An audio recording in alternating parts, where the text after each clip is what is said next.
We have a big chance here because this is going to Congress. We have some more time to affect the situation.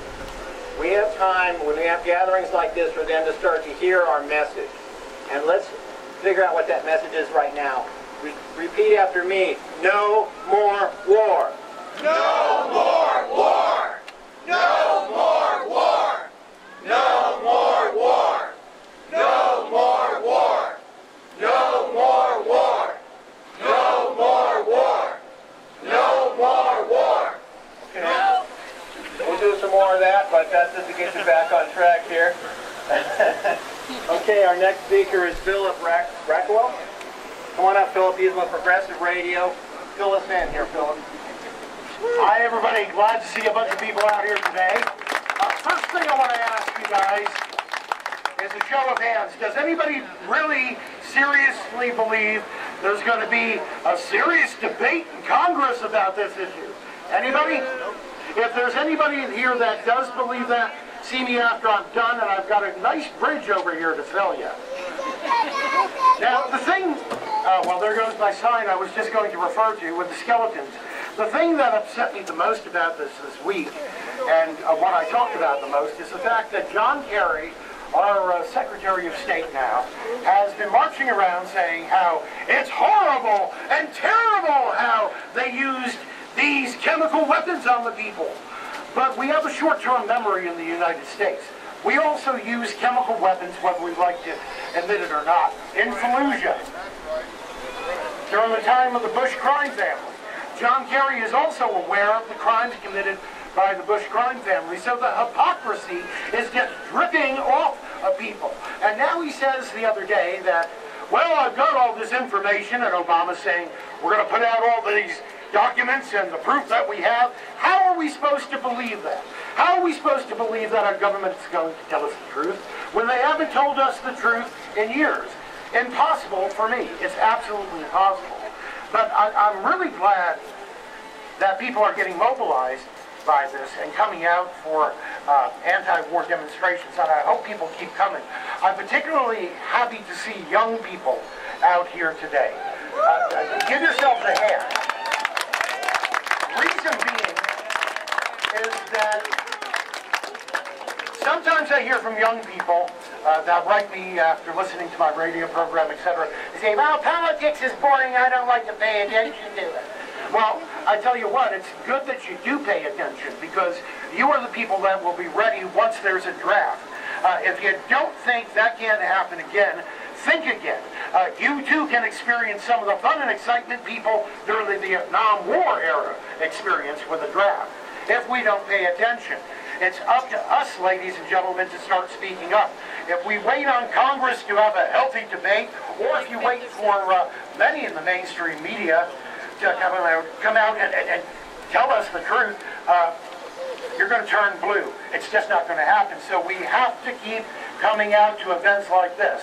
And we have to stay, like we just heard, on message about what the problem is. No more war, no more war for profit, no more U.S. troops dying for absolutely nothing except for satisfying some politicians and governments and trillionaires that want to line their pockets or get that oil over there like Lumpy McCain. Bomb, bomb, bomb, everything. Yeah, you old lumpy bastard. He gets on my nerves, I tell you. But seriously, I'm really happy to see young people here. I've just, I don't like to admit this to anybody, I just recently turned 50. And it gives me a little hope for the future of this country, what's happening when I see young people out at protest, and it's just not us old bags. I even see a young little kid over there with a sign. Come out and teach children, your children, speaking truth to power helps. Now, one more quick thing. Bayard Rustin, I'm probably mispronouncing his name, but he was the organizer of Martin Luther King's 1963 March on Washington.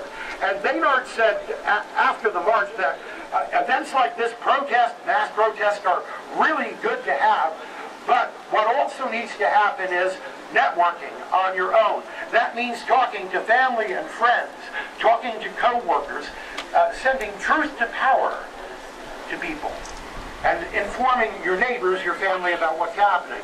Doing some grassroots stuff on your own. Because coming to rallies like this is fun, and you see people and you network like that, everybody gets hyped up and it's wonderful, but if you don't go from here and continue on what you've had filled into your head today from all of us, then it's for a moot. So thank you for coming, everybody. Give yourself a hand. If you want to know about my radio program, find me or Nick Burnaby, who also, by the way, has a great radio program as well. And back to you, Johnny. Okay, thank you very much, Progressive Radio. Let's listen into that. So he just said he turns 50. I have to say I just turned 56 just the other day, so I'm a little bit more of an old bag. But, you know, as I look back at all these wars that I've seen in my life, I don't really see one that was really that important that we had to get into. We didn't need to get into the Vietnam War, that's for sure, right? We didn't need to get into, before that, the Korea conflict you can debate. Too bad Truman was such an idiot. We didn't need to drop those bombs either, if you look back. We had these various conflicts that come up, and it always looks the same. It always looks the same. We can't stand for that. We have to go in there and fix it. How do we fix it? Oh, I've got a big hammer over here called a drone. Let's hammer. Where's a nail? Oh, Syria looks like a big nail. Let's hit it with that. But think about it. If we send a drone in, or a few, and we hit some of their big targets, they're going to be pissed off. Something's going to happen. They're going to do some more chemicals. We're going to get more upset. Then there'll be more excuse to build this thing up. It looks the same every time. And if you look back, you find out that a lot of these reasons to get in were all made up by our side. We make them up. We don't know if this is actually the case. You hear, oh, this is gas over here that was hit. We don't know for sure. They do not have absolute proof that this happened. It's a good chance that we did the gas, our guys, so that we can make more money dropping more drones on some other place. That's what's going on. So you don't believe it for an instant that this is actually happening. And if they want to spend a whole bunch of money somewhere, go to Detroit. Go to Detroit and spend that money. It's a mess. Maybe more of a mess than Syria, and it's right in our backyard here.